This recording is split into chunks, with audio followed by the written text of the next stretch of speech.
Okay, guys, we are back today to talk about Who the Fuck Did I Marry Part 3.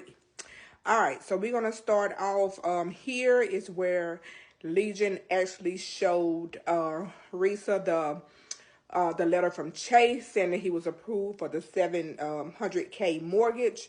Um, Legion makes it clear that he does not want to go over the 750K. Risa goes on to ask him if he can actually afford a mortgage on a 750K house. And then he goes on to talk about, again, how he played arena football and how he had been saving money. He made it plain and clear that he was okay financially. Um, he said that he had three different accounts in three different banks, one of those being in a offshore bank. I don't know about you guys, but that was a huge red flag for me. He said something about how the U.S. charged taxes on money, on certain amounts of money, and that's why he had one of his accounts in that offshore bank. So that was just a red flag for me. I don't know. It may just be me, but it was definitely a red flag for me. All right, so and then Risa went on to talk about how she was currently living paycheck to paycheck. And then they end up contacting a realtor out of Cobb County since that's where Reese wanted to move. Legion had the nerve to say that she was going to be his wife. Basically, he said, "Happy wife, happy life." Said that's what Risa said. So it was basically at this point whatever she wanted.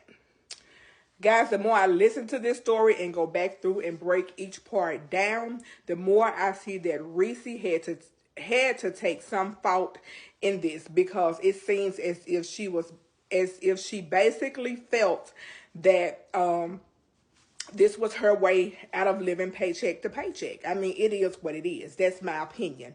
Okay. I'm not even sure if they both was really into each other at this time. It seemed like it was more of a convenience for both of them. Let me know how you guys feel about this part of it. All right, so then they started looking for houses.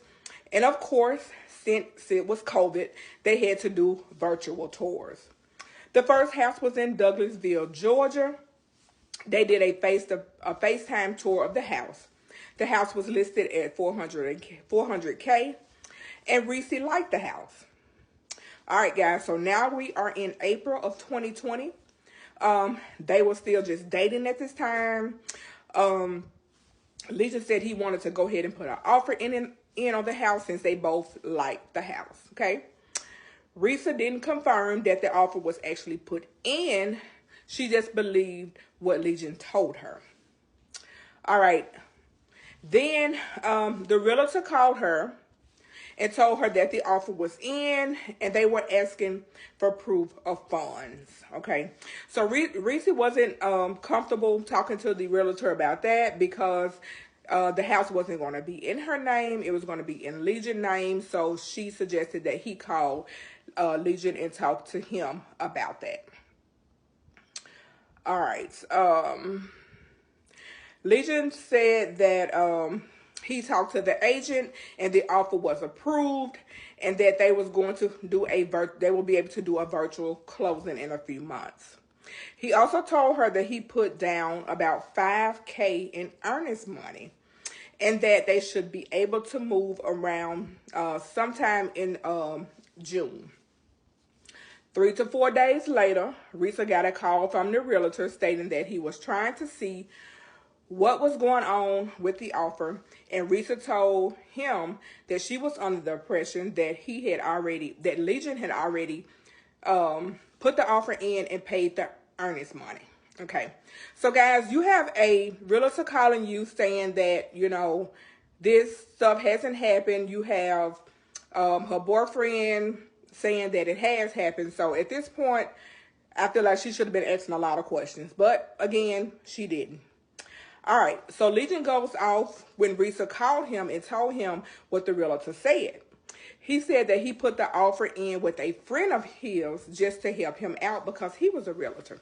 Okay, guys, so You didn't went and put an offer in with somebody else and you haven't talked to me about it. Red flag. Okay, yeah. He's lying. He's lying. He's lying. All right, so come on, Reese. At this point, it doesn't take a rocket scientist to figure out that he is lying.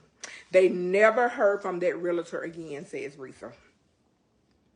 About 3 days later, Risa saw the house on another site, and it was listed under contract. So she immediately figured that he was telling the truth now. They went ahead and drove by the house, and then they started talking about going ahead and ordering furniture and appliances, because the sellers was, of course, taking all of their appliances. All right, guys, so that completes the breakdown of Who the Fuck Did I Marry Part 3. I will see you guys back for Part 4.